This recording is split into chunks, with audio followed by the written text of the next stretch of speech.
Shri Gurubhyo Namaha, Shri Matre Namaha. Welcome to Vedajanani. Devi Mahatmyam, Chapter 6.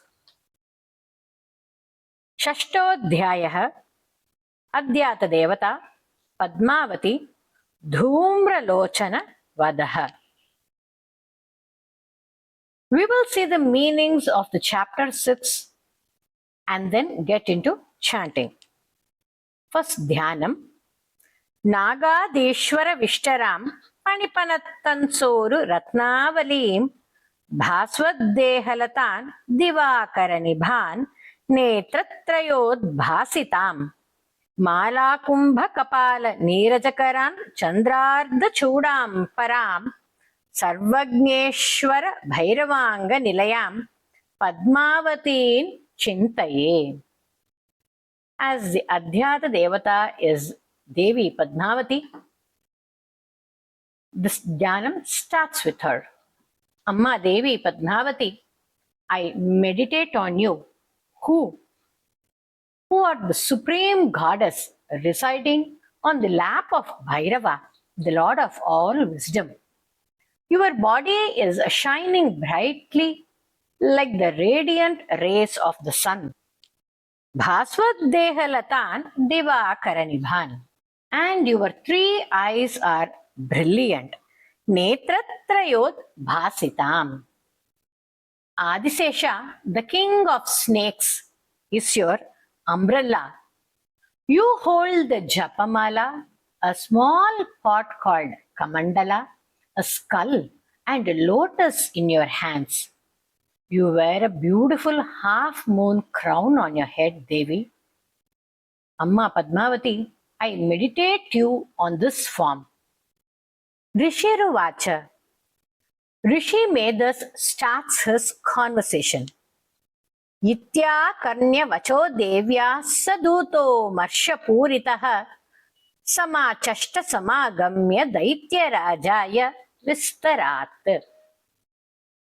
After hearing what Devi said, the Dhuta Sugriva was filled with anger.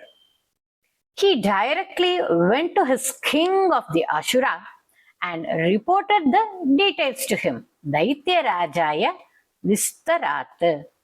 Tasya Dhutasya Tadvakyamakarna Surarat Tataha Sakrodhav Praha Daityanam Adhipan Dhumralochanam. Hearing the words of his messenger Sugriva, the king of Asuras angrily spoke to Dhumralochana, who is the commander of the Asuras.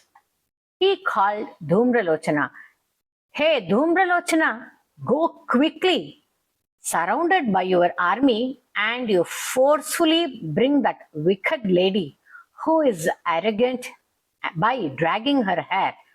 Tamanaya bhalat dushtam kesha karshana vihfalam."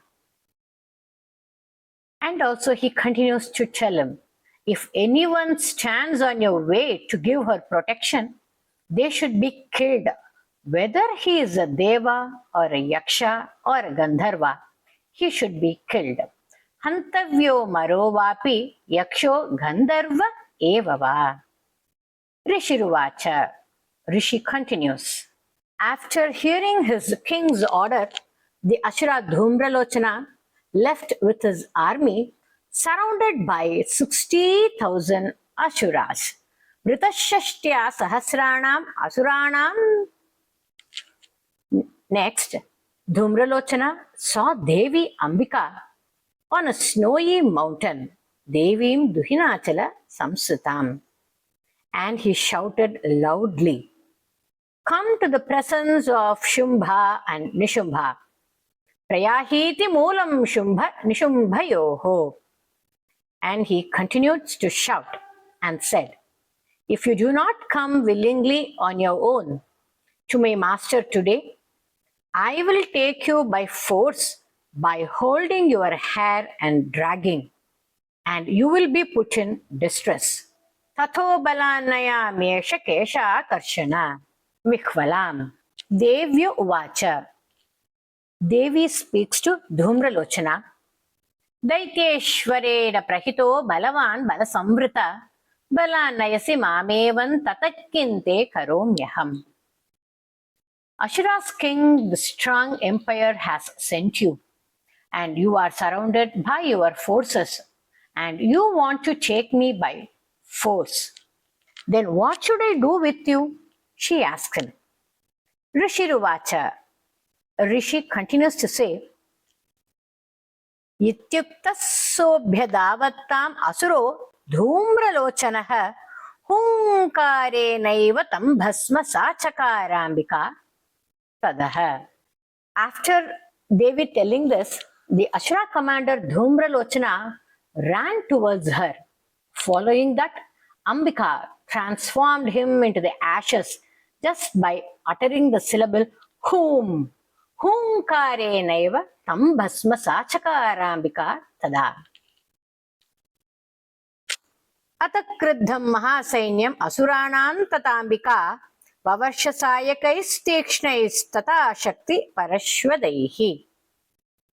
Then the huge army of Ashura Dhumralochana saw their commander dead, and they got very angry. They threw a shower of sharp arrows, lances, and axes towards Ambika. Now the lion, Devi's Vahanam, shook its body in anger after making a terrifying sound, and it just flew upon and fell on the army of the Ashuras. Papatasura senayam simho devyasva vahanaha. The lion pouncing on them, it killed the mighty Ashuras, some with a blow from its front paw, and others with its mouth, and others with its hind legs. Akramya chadarenanyan sa jagana mahasuran. The lion was so angry, it cut off their heads and arms, and it shaked its manes. The lion drank the blood from the abdomen of the Ashuras. Shanena tad balam sarvam kshayam neetam mahatmana tena kesarina devya vahanenati kopinam. Within minutes, the whole army was brought to destruction by the Vahanam of Devi, the lion. Shritva tamasuran devya nihatan dhumralochanam balanchakshaitam kritsnan Devi kesarina tataha. Having heard that his commander Dhumralochana has been killed by Devi and his entire army also been destroyed by the Devi's lion, the Ashura king Shumbha got very angry by hearing the news, but his lips were trembling. Shumbha praspuritarita. He immediately called Chanda and Munda, the two Maha Ashuras, and gave them orders. Agyayamasa chastau Chandamundau Mahasurau. He Chanda he Munda Balair Bahubif Parivaritau Tatra Gachata Gatvacha Sasamaniyatan Laghu. Being called Chanda and Munda, He Chanda, He Munda, both of you take all Asura soldiers with you and go there. Bring that lady.